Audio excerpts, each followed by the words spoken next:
जब से हरियाणा, राजस्थान और मध्य प्रदेश और छत्तीसगढ़ तेलंगाना में जो रिजल्टें आई है उसको लेकर हो हल्ला मचा हुआ है।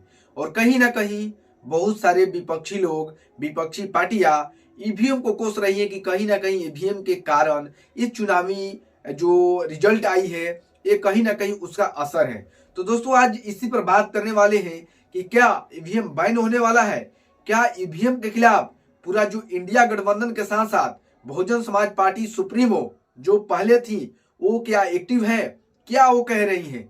तो आप लोग को इस वीडियो के माध्यम से ईवीएम से जुड़ी सारी जानकारी आपको देंगे। बहुत सारी जो लोग क्यों कौन क्या कह रहा है ये भी आपको बताने की कोशिश करेंगे कि बहन मायावती जी क्या कह रही हैं, अखिलेश यादव जी क्या कह रहे हैं और सारे लोग जो हैं ईवीएम को लेकर क्या सोचते हैं और क्या तर्क देते हैं, आपको इस वीडियो के माध्यम से बताने की कोशिश करेंगे। साथियों सबसे पहले आप लोगों को बताने की कोशिश करेंगे ईवीएम को लेकर कि ये जो मुद्दा उठ रहा है, अभी वर्तमान में लोग मुद्दा उठा रहे हैं इसको, क्योंकि कहा जा रहा है कि जब दूसरे देश में जो अमेरिका है, जो लोग इसका निर्माण किए हैं, जहां पहली बार अमेरिका में वोटिंग हुआ था ईवीएम के माध्यम से, वो आज ईवीएम से वोटिंग नहीं कराता है, तो क्यों भारत में वोटिंग हो ईवीएम से।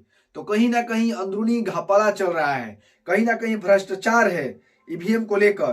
पहला ट्वीट आता है अखिलेश यादव जी का, वो कह रहे हैं कि ईवीएम को लेकर जनता के मन में शंका होने से देश का लोकतंत्र कमजोर हो रहा है। बैलेट पेपर से चुनाव लोकतंत्र में विश्वास की पुनर्स्थापना के लिए बेहद जरूरी है। तकनीकी के माध्यम से घोटालों की खबर आम बात हो गई है, तो फिर ईवीएम शक के घेरे से बाहर कैसे हो सकता है। देश में ईवीएम को लेकर एक जनमत कराने की आवश्यकता है। लोकतंत्र में जनता को सिर्फ सरकार चुनने का अधिकार नहीं होता, चुनने के तरीके और चुनने के माध्यम को चुनने का भी अधिकार होता है। इसी के आधार पर चुनाव के विकसित देशों में ईवीएम के स्थान पर फिर से बैलेट पेपर यानी मत पत्र से चुनाव कराना शुरू कर दिया है। बैलेट पेपर निर्वाचन की सत्यता का पुख्ता सबूत होता है। तो साथियों ये पहला नहीं, उनसे पहले भी बहुजन समाज पार्टी सुप्रीमो मायावती जी ने ये बातें को कह चुकी है। इसके पहले बामन मेश्राम जी हैं, वो भी ईवीएम के खिलाफ आवाज उठा चुके हैं। इतना सवाल उठने के बावजूद भी आपको एक आंकड़ा देंगे, आंकड़ा के माध्यम से आप लोगों को पता चल जाएगा कि किस तरह से माने ईवीएम में छेड़छाड़ किया गया है, किस तरह से ईवीएम में छेड़छाड़ किया जा सकता है। तो साथियों सबसे पहले ज्यादा ना देरी करते हुए आपको बहन कुमारी मायावती जी का वो वीडियो दिखाने की कोशिश करेंगे जो ईवीएम को लेकर बोली है। पहले आप उनका वीडियो सुनिए। बीजेपी ने इनकी कमजोरी को पकड़कर तो उन्होंने धांधली करने वालों को पकड़ लिया, वो सेंटर में आ गए और अब उन्होंने ये फैसला लिया हम सेंटर ही नहीं, हम देश में जो स्टेट हैं उनको भी कैप्चर करेंगे ईवीएम में धांधली के जरिए। इसलिए उत्तर प्रदेश में या देश के काफी राज्यों में ये धांधली का खेल है ईवीएम में और कुछ नहीं है। मैं दावे के साथ कहती हूँ चुनाव ये बैलेट पेपर से कराएं, कांग्रेस हो बीजेपी हो, ये आपको कहीं नजर नहीं आएंगे। आज नहीं तो कल ये सिस्टम खत्म होगा, फिर से बैलेट पेपर से आएगा और हमारी पार्टी और ये मूवमेंट। वीडियो में स्पष्ट कर रही है बहन कुमारी मायावती जी कि जिस तरह भाजपा ने, जिस तरह कांग्रेस ने पहले जो ईवीएम चल रहा था उसमें जो टेक्निकल प्रॉब्लम किया और वहां से चुनाव जीतती आ रही, लगता है वो कभी सत्ता से गई नहीं, वो भी ईवीएम के कारण। तो कहीं ना कहीं इस बात को बीजेपी ने वो उनकी कमजोरी को समझ लिया और बीजेपी इसी पर खेला किया। समझिए दोस्तों कि जिस तरह से ईवीएम से अपना उसका फायदा हो रहा था कांग्रेस का, तो ये कहीं ना कहीं इस चीज को बीजेपी ने पकड़ लिया और अपना पर इस्तेमाल करके 2014 में सरकार बना लिया।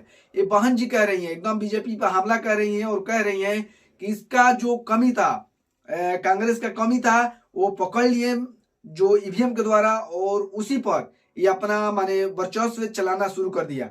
तो अभी कहीं ना कहीं ईवीएम का ही खेल है जिसके वजह से ऐसा हो रहा है। इसके बाद में उनका ट्वीट भी आता है बहन कुमारी मायावती जी का, और वो कहती हैं देश के 4 राज्यों में अभी हाल ही में हुए विधानसभा आम चुनाव के आए परिणाम का एक पार्टी के पक्ष में एक तरफा होने से सभी लोग अचंभित व चिंतित होना स्वाभाविक, क्योंकि चुनाव के पूरे माहौल को देखते हुए ऐसा विचित्र परिणाम लोगों के गले के नीचे उतर पाना मुश्किल है। तो कहीं ना कहीं इसके माध्यम से वो ईवीएम पर हमला बोलती नजर आ रही है कि कहीं ना कहीं कुछ गड़बड़ हुआ है।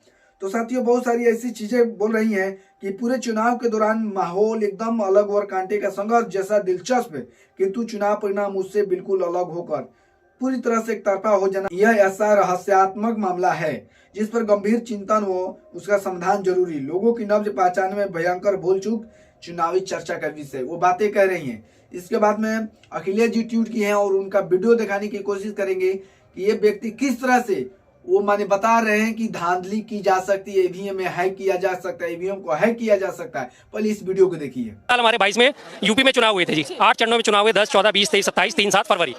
रिजल्ट आया 10 मार्च को, आखिरी चुनाव हुआ 7 फरवरी को, रिजल्ट आया 10 मार्च को, पूरे 1 महीने बाद। नतीजा सबके सामने, बीजेपी जीत गई।